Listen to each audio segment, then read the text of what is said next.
puntahan na ako ng church ngayon at ang snow ay sobra. Nag-snow siya ngayon.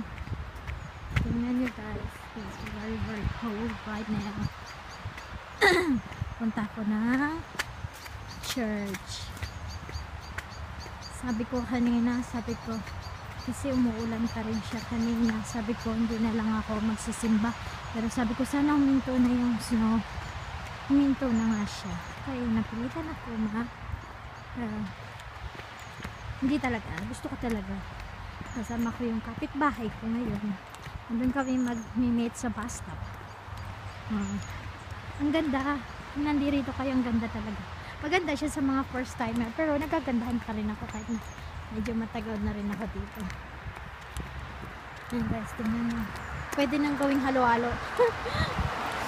Sabi nga kaya si Pame, pag nagpunta ka na dito, may experience mo na, kaya pag pray mo sana ma-process na ng ma-release na yung papers mo. And guys, so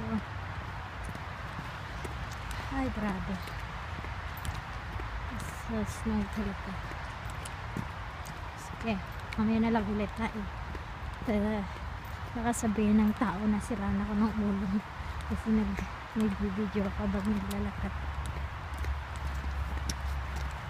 Mamaya na lang.